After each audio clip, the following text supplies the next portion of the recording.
이게 뭐야? 누가 감히 이런 짓을 했어? 당장 말해! I had been working in this house for 3 months, and in that time I had learned one essential rule: stay invisible. In a world where power was currency and silence was survival, I moved through the marble hallways like a shadow, cleaning rooms that cost more than most people earned in a lifetime, serving meals to men whose names were whispered in fear across the city. The estate belonged to Minjun Park, a name that made grown men lower their voices and look over their shoulders. He was young for someone with so much power, barely in his early 30s, but he carried himself with the cold precision of someone who had seen too much, done too much, and survived it all. I was hired through an agency that specialized in discreet household staff for high-profile clients. They never told me exactly who I would be working for, just that the pay was exceptional and the expectations were absolute. No questions, no gossip, no mistakes. I needed the money desperately. My younger brother was in college, my mother's medical bills were piling up, and this job was the lifeline I couldn't afford to lose. So I kept my head down, did my work perfectly, and tried not to think about the late-night meetings in the study, the black cars that arrived without warning, or the security cameras in every corner of the house. Minjun rarely spoke to me directly. His instructions came through Mrs. Choi, the stern head housekeeper who had been with the family for 20 years. She treated me with the cold efficiency of someone evaluating a tool, not a person. But Minjun himself was different. When he passed me in the hallways, there was always a moment, a fraction of a second where his dark eyes would meet mine. Not with interest, not with suspicion, just acknowledgement. As if he saw me when everyone else chose not to. It was unnerving and strangely comforting at the same time. The house was always filled with tension, a constant undercurrent of danger that hummed beneath the expensive furniture and artwork. Men came and went at odd hours, their faces hard, their conversations held in Korean too rapid for me to follow. I understood enough to know when they were angry, when business had gone wrong, when someone had made a mistake. Those were the days when the staff moved even more quietly, when we all became ghosts in our own right. It happened on a Tuesday evening after I had finished my shift. I was supposed to go straight home, but I had stayed late to help prepare for a dinner meeting scheduled for the next day. The sun had already set when I finally left through the service entrance, my body aching from the long day.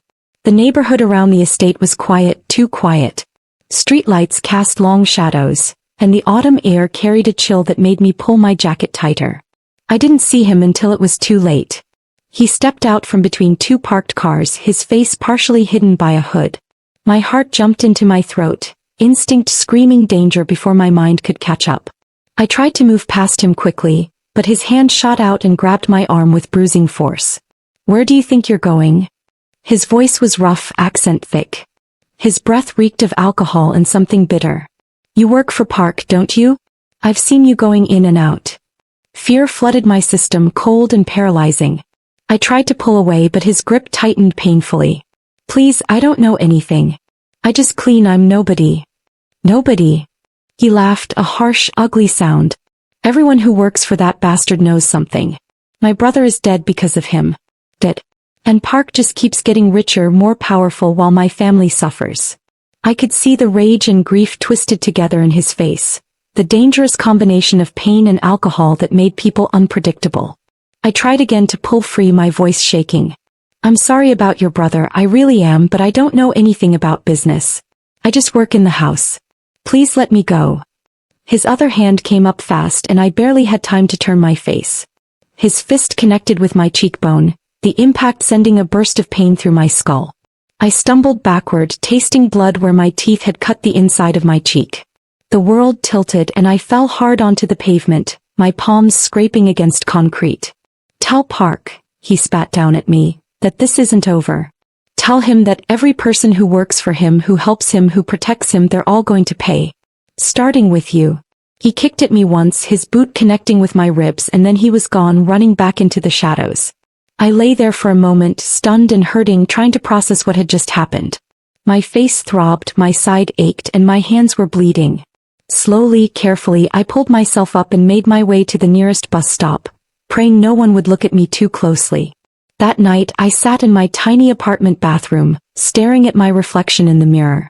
My left cheek was already swelling, the skin split near my cheekbone.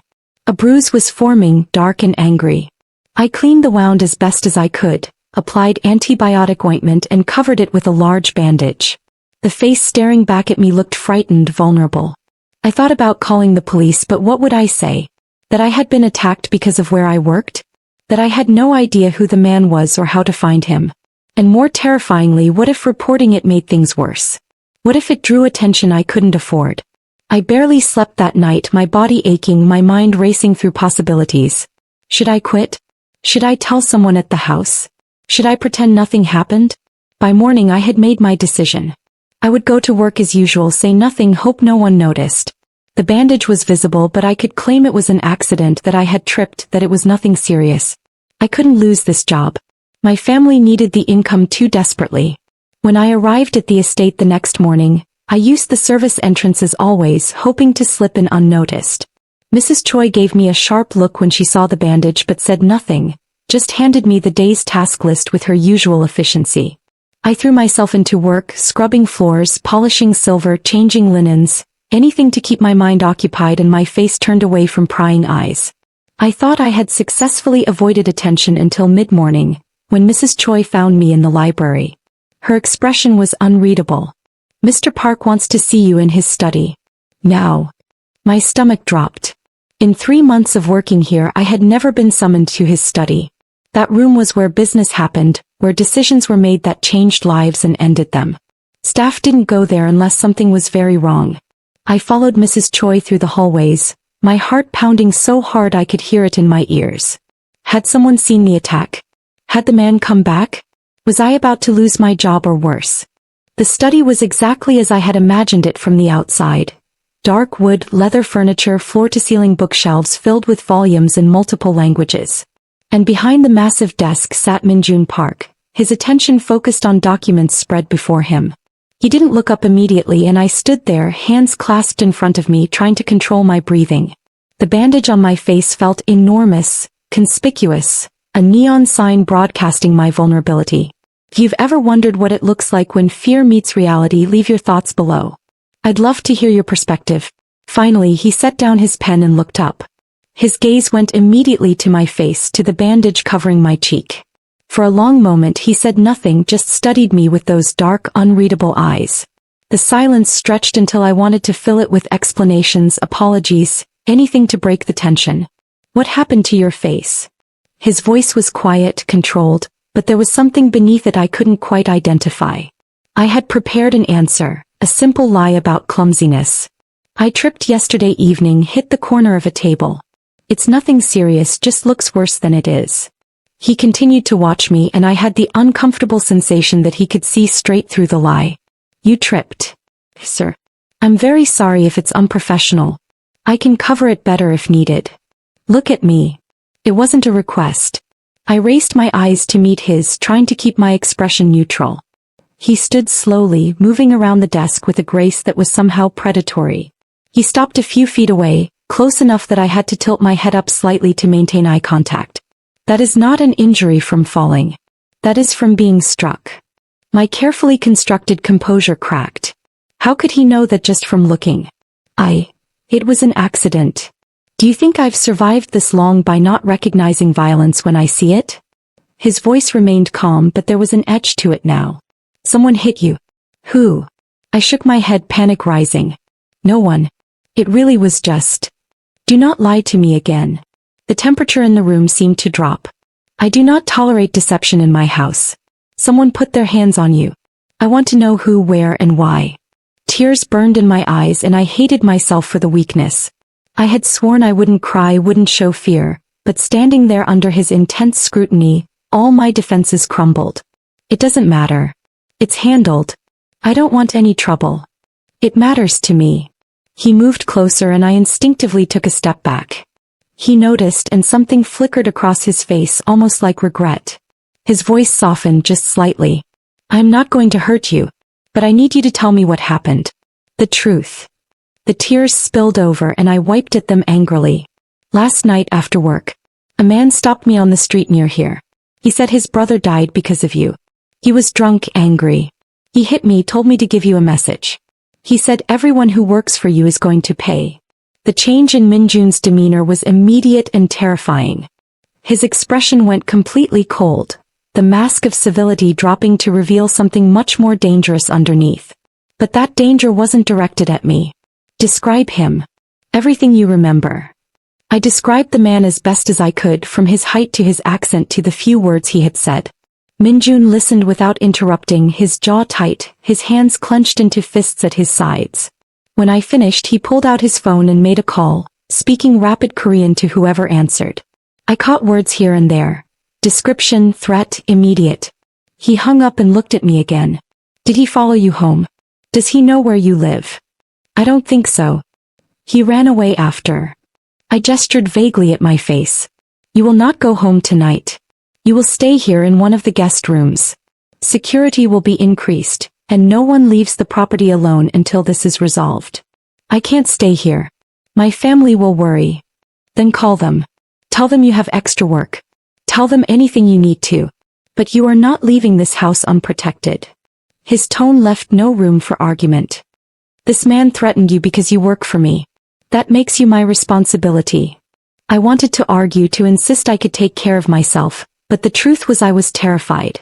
The memory of that man's rage, the pain of his fist connecting with my face, the vulnerability I had felt lying on the pavement, it all came rushing back. Minjun saw the fear in my eyes and his expression softened again, just marginally.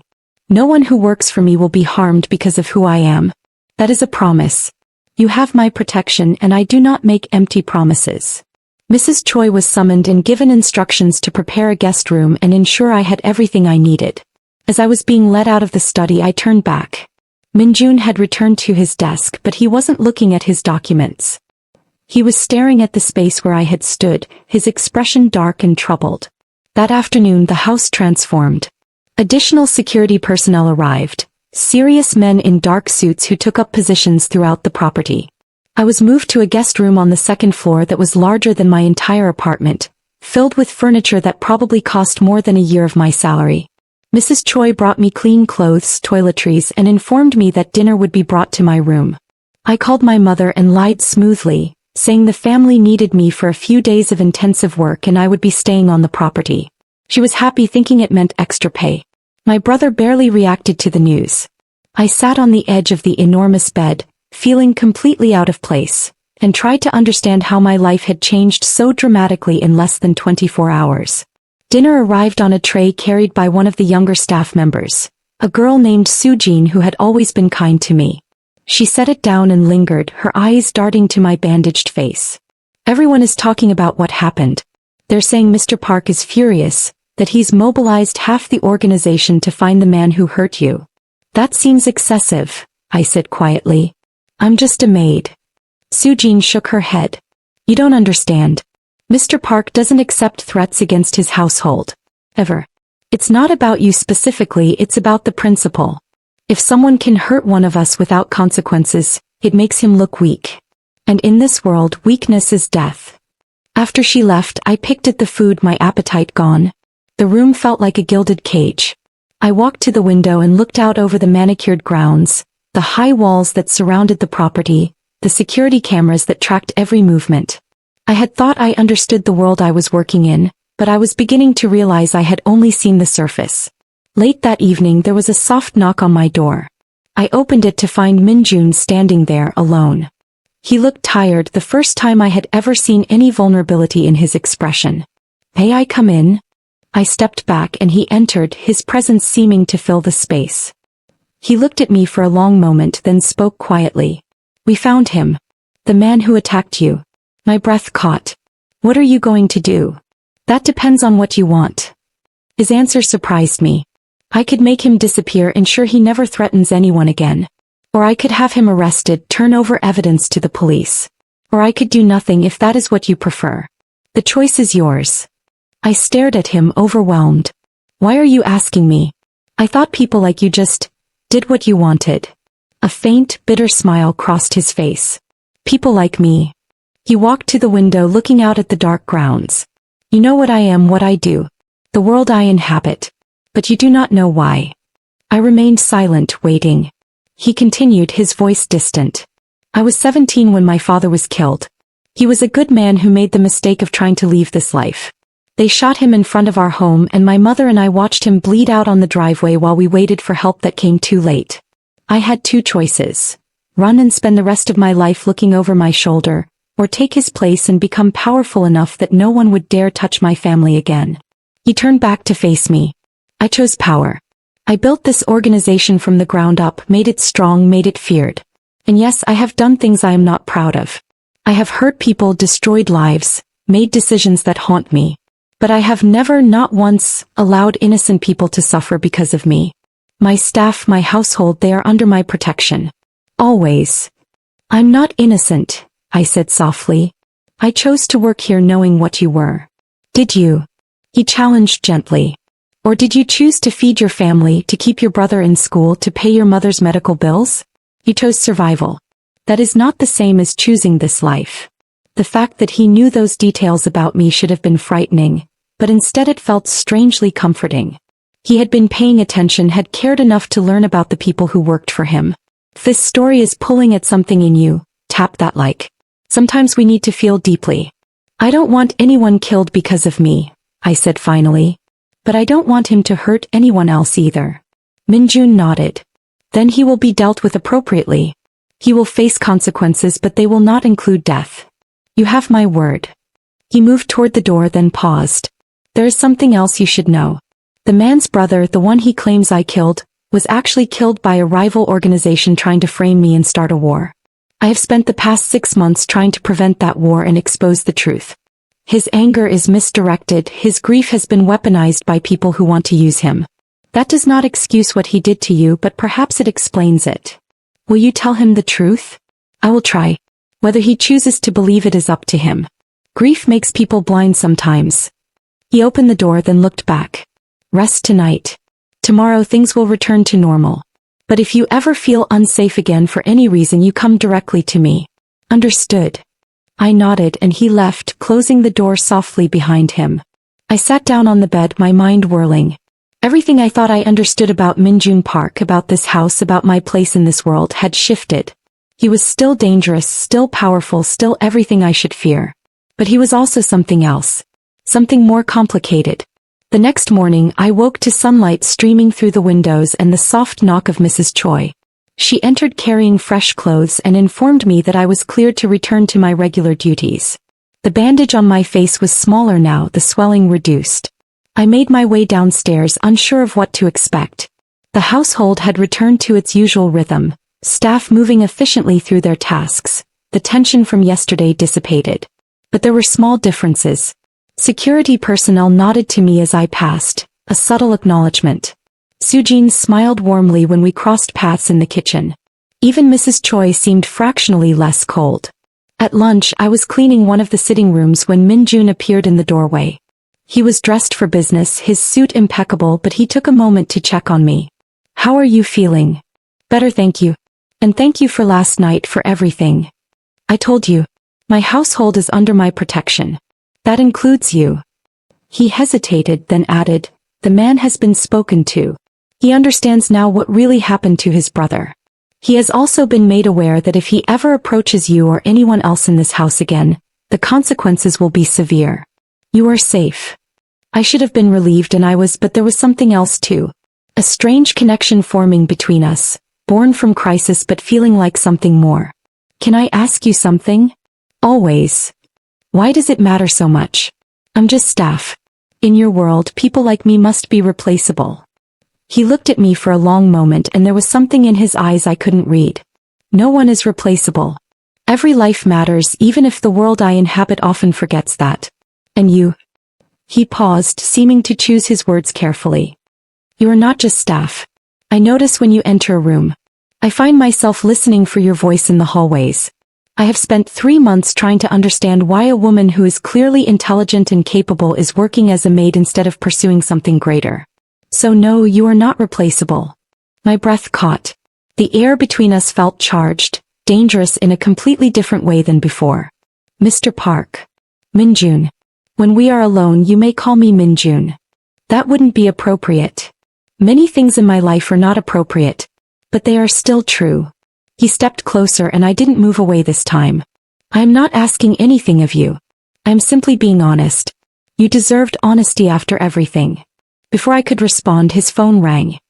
He answered with a curt greeting, listened for a moment, and his expression shifted back to business mode. I have to go. There is a situation that requires my attention. But we will speak again soon. He left and I stood there in the empty sitting room, my heart racing, my mind reeling. Nothing about this was simple or safe. Minjun Park was a dangerous man living a dangerous life, and getting closer to him was the definition of foolish. But when he looked at me with those dark eyes, when he spoke to me like I mattered, all my rational thoughts scattered like leaves in wind. Over the following weeks, something shifted in the household. Minjun began appearing more frequently in the areas where I worked. He would ask how I was, if I needed anything, if I felt safe. The conversations were brief but meaningful, and I found myself looking forward to those moments more than I should. He asked about my family, my brother's studies, my mother's health. He listened when I talked about books I had read or dreams I had set aside. And slowly, carefully, I began to see past the fearsome reputation to the man underneath. He was lonely, I realized. Surrounded by people who feared him or wanted something from him, but with very few who simply saw him as human. His position demanded isolation, required that he maintain distance from everyone. But in those brief conversations with me, I saw him relax, saw genuine warmth replace the cold mask he showed the world. One evening, I was in the library organizing books when he found me. It was late, most of the staff had gone home and the house was quiet. He looked exhausted, his tie loosened, his hair slightly disheveled from running his hands through it. Rough day. Rough month, he admitted, sinking into one of the leather chairs. Sometimes I wonder what my life would have been like if my father had succeeded in getting out. If I had been able to choose something different. I set down the book I was holding and sat in the chair across from him. What would you have chosen? Architecture, I think. Creating spaces, designing structures that make people feel something. Building instead of destroying. He smiled faintly. Ironic, isn't it? I spend my life tearing things apart when what I really wanted was to build them. It's not too late, I said softly. You could still pursue that, even just as a hobby. In this life there are no hobbies. There is only survival and power. He leaned forward, his elbows on his knees, his eyes locked on mine. What about you? What did you set aside to work here? I hesitated, then decided on honesty. Teaching. I wanted to be a high school English teacher. I love literature, love the way stories can transform people, make them see the world differently. But college was expensive, my father died, and suddenly I was helping to support the family instead of chasing dreams. You could still do it. I could help pay for your education. No. I cut him off gently but firmly. I appreciate it truly, but I can't. That would change everything between us, make me dependent on you in a way that isn't healthy. If I ever go back to school, it will be because I earned it myself. He studied me for a long moment, then nodded slowly. I respect that. But the offer stands if you ever change your mind. He stood, moved to the window. You are different from anyone I have ever known. You see me, the real me, but you do not want anything from me. Do you know how rare that is? I joined him at the window, standing close enough to feel the warmth radiating from him. Maybe I do want something from you. He turned to face me, and the intensity in his eyes made my pulse race. What? The truth. Boys. No lies, no manipulation, just honesty, even when it's hard. I can do that. His hand came up slowly, giving me time to move away, and gently touched the fading scar on my cheek. I am sorry this happened to you. Sorry that my world touched yours in violence. You saved me, I whispered. You cared when you didn't have to. I always care. That is both my greatest strength and my most dangerous weakness. His thumb traced the line of the scar, and then his hand fell away. I should not be this close to you. You deserve better than what I can offer. What if I think you're exactly what I deserve? The words hung in the air between us, heavy with meaning. Minjun's expression shifted, warring between desire and restraint. If we cross this line, there is no going back. My enemies will see you as a target, your life will never be completely safe, and you will be bound to a man who carries more blood on his hands than you can imagine. I will not make that decision for you. I reached up and took his hand, feeling the calluses, the strength, the trembling restraint. I've already made my decision. I made it the day you noticed a bandage on a maid's face and cared enough to find out why. I made it every time you asked about my family, listened to my dreams, treated me like I mattered. You see me, Minjun. And I see you too, all of you, and I'm not afraid. Something broke in him then, the last of his control crumbling. He pulled me close, his arms wrapping around me with a gentleness that contradicted his strength. I felt his heart pounding against my cheek, felt the tension drain from his body as I held him back. We stood there in the quiet library, two people from completely different worlds finding something unexpected in each other. When he finally pulled back, his eyes were intense. I will protect you with everything I have. I will give you honesty, loyalty, and every part of myself that is worth giving. But I cannot promise you safety, not completely.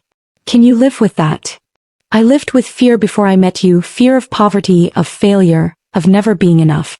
At least this fear comes with love. He kissed me then, soft and careful, like I was something precious that might break. And in that moment, I understood that this dangerous, powerful man had just given me something he gave to very few people. His vulnerability, his trust, his heart. The next weeks were a careful dance of stolen moments and growing intimacy. Minjun made it clear to his organization that I was under his personal protection, which came with both security and danger. Some of his people respected the relationship, seeing me as their boss's choice. Others viewed me with suspicion or resentment, an outsider who had gained influence through proximity to power. Mrs. Choi surprisingly became an unexpected ally. She had served the family long enough to see past surfaces, and she recognized that what Minjun and I had was genuine. She ran interference when needed, provided advice on navigating the complex politics of the household, and quietly ensured that my transition from staff to something more was as smooth as possible. My family remained unaware of the change in my circumstances. I told my mother I had received a promotion to personal assistant, which explained the increased pay and irregular hours. It wasn't entirely a lie. I did assist Minjun, though my help was more emotional support and strategic sounding board than administrative work. One night, about 2 months after the attack, I woke to find Minjun's side of the bed empty. I had been staying in his private quarters, a secret known only to a trusted few. I found him standing on the balcony, staring out at the city lights, his expression troubled. I wrapped a blanket around myself and joined him. What's wrong? There is a problem with the Yu family.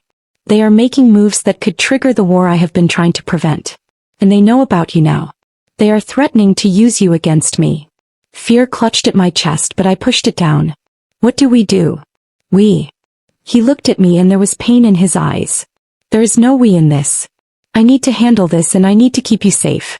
That might mean sending you away for a while, somewhere they cannot find you. No. I took his hands. I told you I understood the risks. I'm not running at the first sign of trouble. This is not trouble, this is war. And in war, the people we love become weapons against us. Then we make sure they can't use me. Teach me how to protect myself. Let me help instead of hiding me away. You said you never make decisions for me. Don't start now. He pulled me close, his arms tight around me. You are either the bravest or most foolish woman I have ever known. Can't I be both? That earned a faint smile. Yes. You can be both. He kissed my forehead. If you are staying, then you train. Security, self-defense, situational awareness. You learn how to survive in this world. And so I did. The next weeks were intensive, with one of Minjun's most trusted security experts teaching me everything from basic self-defense to recognizing threats. I learned to shoot, to fight, to think tactically. It was exhausting and terrifying, but also empowering. I was no longer a victim waiting to be protected. I was becoming someone who could stand beside Minjun instead of behind him.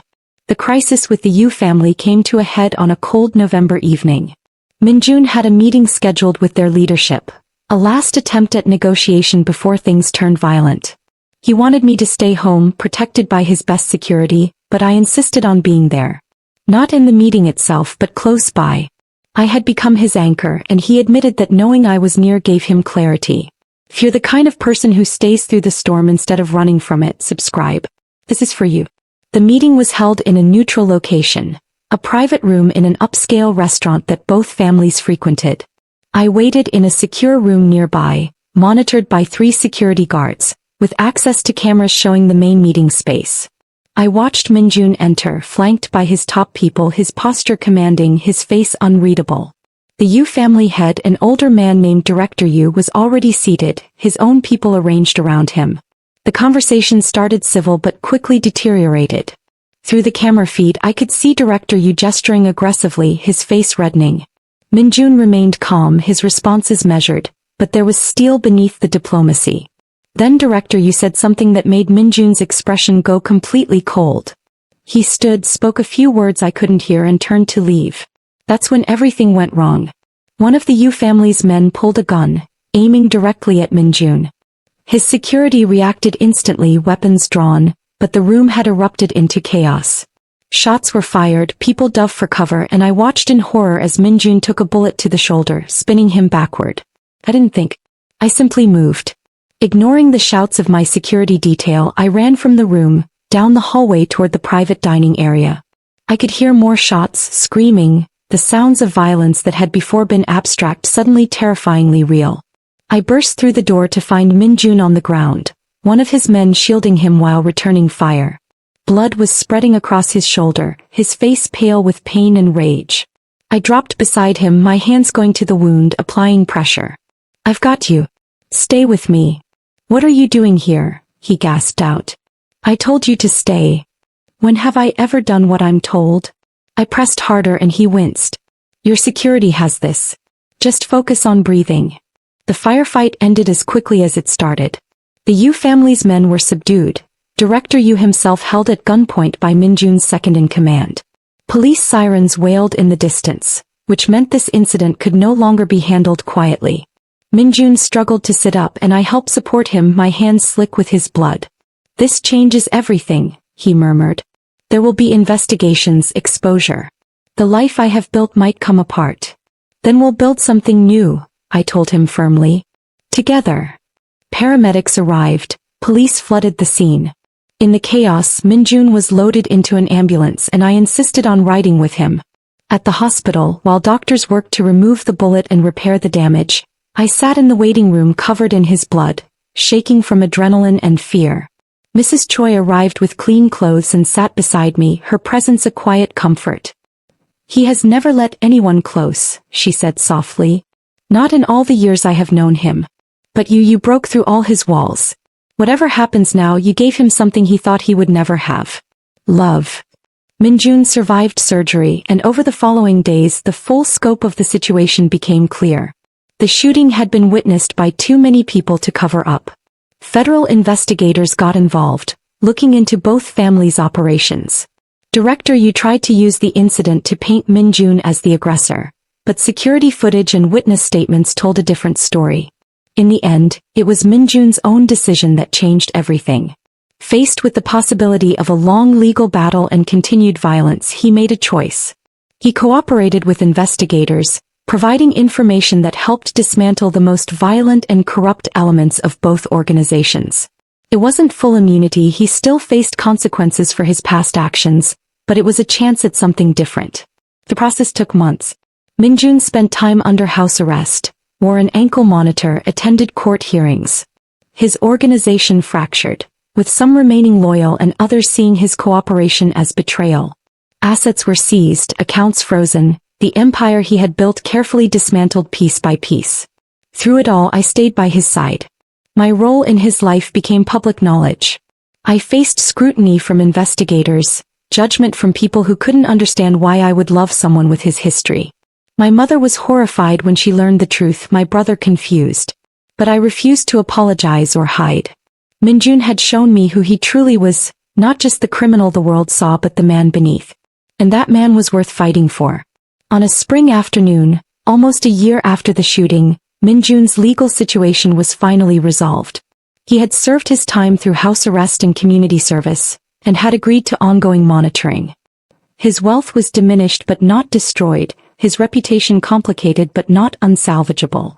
Most importantly, he was free from the criminal world that had defined his life for so long. We stood together on the balcony of a new, smaller home, far from the estate that had been seized as part of his plea agreement. The city sprawled before us, full of possibility and challenge. Minjun's arm was still stiff from the old injury, but he wrapped it around my shoulders and pulled me close. "I never imagined my life could look like this," he said quietly. "Ordinary. Free." "It's not ordinary," I corrected. "It's extraordinary. You survived, adapted, chose change when you could have chosen destruction.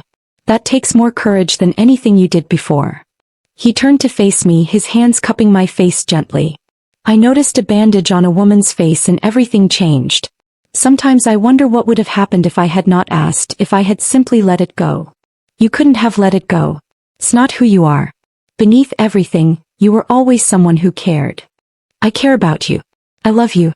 And I want to build a life with you that has nothing to do with the past and everything to do with the future. He reached into his pocket and pulled out a small box. I know this is complicated, that my history will always follow me, that there are people who will judge you for choosing me. But I am asking anyway. Marry me. Build something new with me. Show me what life looks like when it's lived in the light instead of shadows. Tears streamed down my face as I nodded, unable to speak past the emotion clogging my throat. He slipped the ring on my finger, and then we were holding each other, two people who had found each other in the darkest circumstances and somehow emerged into light. The wedding was small, attended only by those who had remained loyal and supportive. Mrs. Choi cried during the ceremony, which surprised everyone who knew her stern demeanor. My mother came, still wary but beginning to understand that love didn't follow logic or rules. My brother stood as a witness, his initial skepticism fading as he saw how Minjun looked at me. Minjun had begun pursuing architecture, the dream he had set aside decades ago. He took classes, worked with designers, slowly building a new career that involved creation instead of destruction. It was not easy starting over at his age with his reputation, but he approached it with the same intensity and focus he had once applied to his criminal empire. I eventually returned to school, pursuing my teaching degree with Minjun's support but not his money. I insisted on taking out student loans, working part-time, earning it on my own terms. He understood, respected it, and simply made sure I had a quiet place to study and encouragement when I doubted myself. There were difficult days. Some of Minjun's former associates held grudges, seeing his cooperation as betrayal. We had security, took precautions, lived with awareness that the past could never be fully left behind. But we also had each other, and that made everything bearable. One evening, 2 years after that first day when I walked into work with a bandage on my face, we sat in our small garden watching the sunset. I had graduated with my teaching degree and just accepted a position at a local high school. Minjun had completed his first architectural project, a small community center designed to provide resources for at-risk youth. We had both found our way to new purposes, new meanings. Do you ever regret it? I asked. Leaving that life, giving up all that power? He was quiet for a moment, considering. I regret that I needed that life at all. I regret the things I did, the people I hurt. But do I regret trading power for peace, control for love, fear for freedom? Never. Not for a single moment. He took my hand, his thumb brushing over my wedding ring. You saved me. Not just that day in the restaurant, but every day since. You looked at a dangerous man and saw someone worth redemption. You believed in me when I had stopped believing in myself. You saved me first, I reminded him. You saw a bandage on a maid's face and cared. In a world that teaches us to look away, you looked closer. That's the real you, the man you were always meant to be. He kissed me softly, and in that kiss was everything we had survived, everything we had built, and everything we would face together. The journey from that first moment of noticing to this moment of peace had been painful, complicated, and absolutely worth it. Later that night, as we prepared for bed, Minjun paused at the mirror, looking at his reflection with an expression I had seen before. Contemplation mixed with something like wonder. Sometimes I still see the old me, he admitted. The cold, hard man who thought power was the only thing that mattered. I came up behind him, wrapping my arms around his waist, meeting his eyes in the mirror. And what do you see now? I see someone trying to be better. Someone who has been given a second chance and is determined not to waste it. I see a man who is loved, and that changes everything. He turned in my arms, holding me close. Thank you for not giving up on me. For staying through the worst of it. For believing that people can change. People can change, I said firmly. But only if they want to. You wanted to.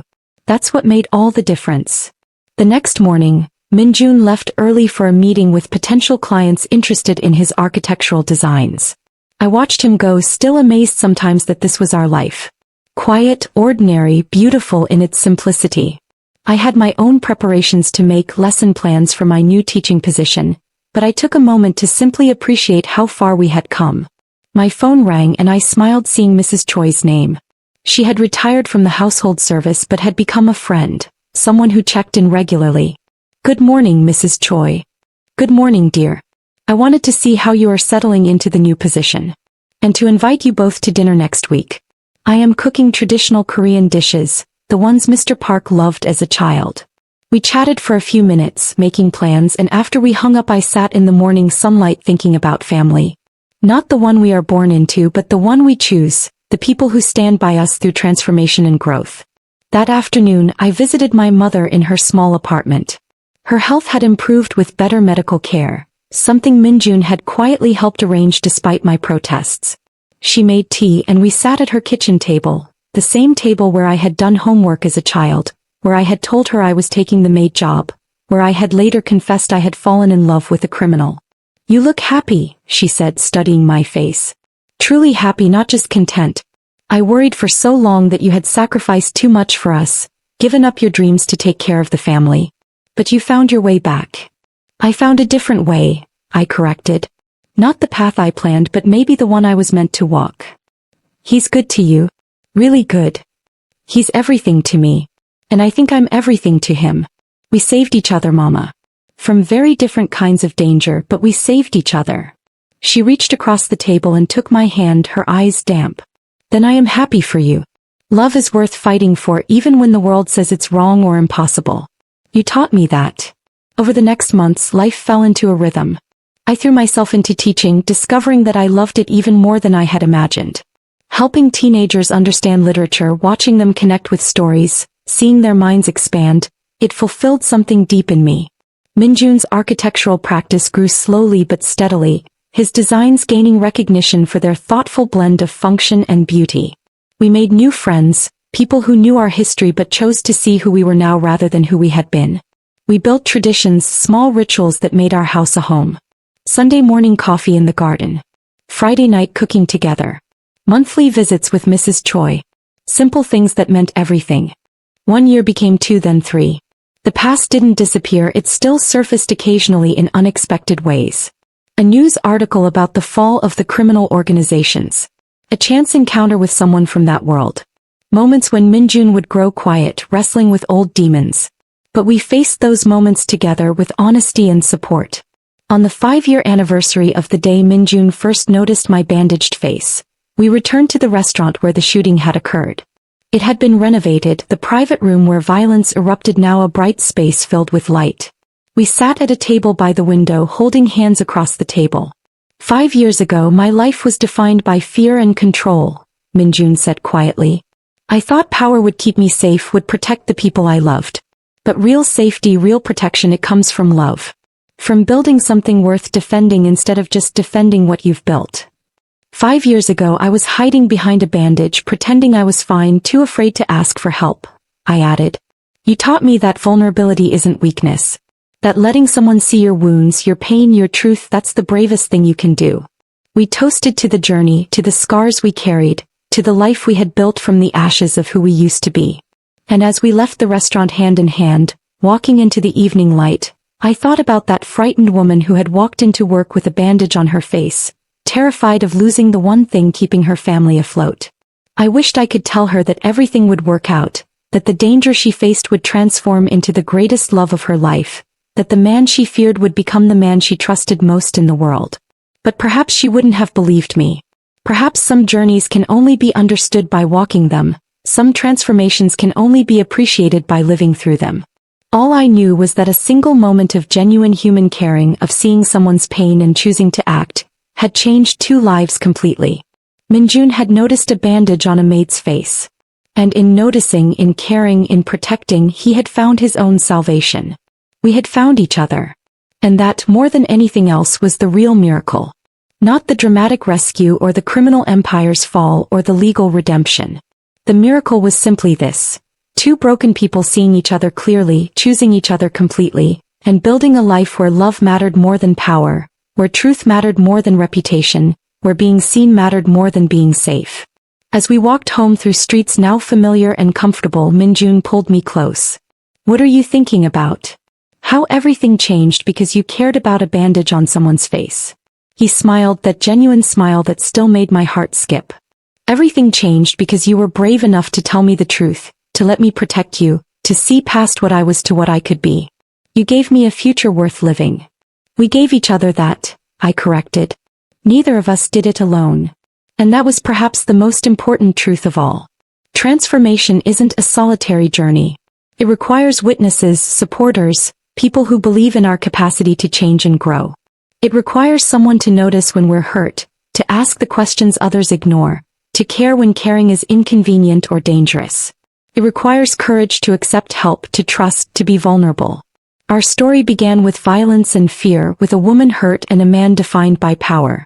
But it became something else entirely. A story about seeing and being seen, about choosing love over safety, about believing that people can change if given the chance and the support. It became a story about two people who refused to let their circumstances define them, who fought for something better even when the world said it was impossible.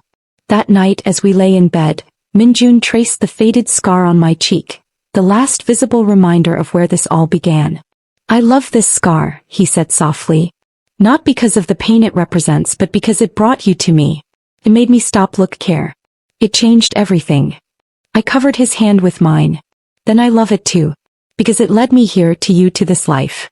Every scar tells a story. Ours just happens to have a happy ending. He kissed the scar gently, then my lips, and pulled me close. And there, in the safety of our home, in the life we had built together, surrounded by love earned through trial and transformation, we rested. Two people who had found each other in the darkest circumstances and chosen to walk into the light together. The bandage was long gone. The wound had healed. But the memory remained, not as a trauma but as a reminder. That caring matters, that noticing matters, that sometimes the smallest act of human kindness can change everything. Minjun had noticed and I had trusted. And together we had built something neither of us could have created alone. A life. A love. A future. And it all began with a bandage on a face and a man powerful enough to care.